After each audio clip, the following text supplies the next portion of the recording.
Assalamualaikum, bertemu lagi kita di video tutorial pewarisan. Video kali ini saya akan menunjukkan cara reset password. Kerana ramai yang bertanya macam mana nak reset password, video ini khas untuk anda. Biasalah kita bukan selalu tengok website ini, tengok bila perlu je. Untuk melakukan reset password, anda pergi ke website dan tekan ke butang ahli. Selepas itu, letak nombor telefon anda dan tekan butang teruskan. Anda akan melihat lupa password, klik di sini. Selepas anda tekan klik di sini, anda akan ke page lupa password dan anda perlu klik butang dapatkan password sementara. Cek di WhatsApp anda, Alia akan hantar mesej mengandungi password sementara dan link untuk aktifkan.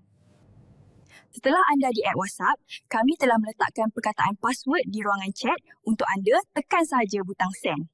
Selepas anda send, AI akan membalas password sementara dengan diberi 6 digit nombor untuk log masuk laman ahli pewarisan. Anda perlu kembali ke semula ke laman ahli, masukkan nombor telefon seperti biasa dan masukkan password sementara yang telah diberi di WhatsApp. Selepas log masuk, anda terus kemaskini password segera supaya tidak mengulangi langkah-langkah sebelum ini. Cara mengemaskini atau meletakkan password baru ialah dengan menekan butang password di sebelah butang kemaskini. Anda perlu meletakkan password baru dan lepas itu tekan update password. Setelah buat password baru, cuba log out dan cuba log masuk semula. Jika tidak menjadi, sila ulangi langkah-langkah yang saya beritahu tadi.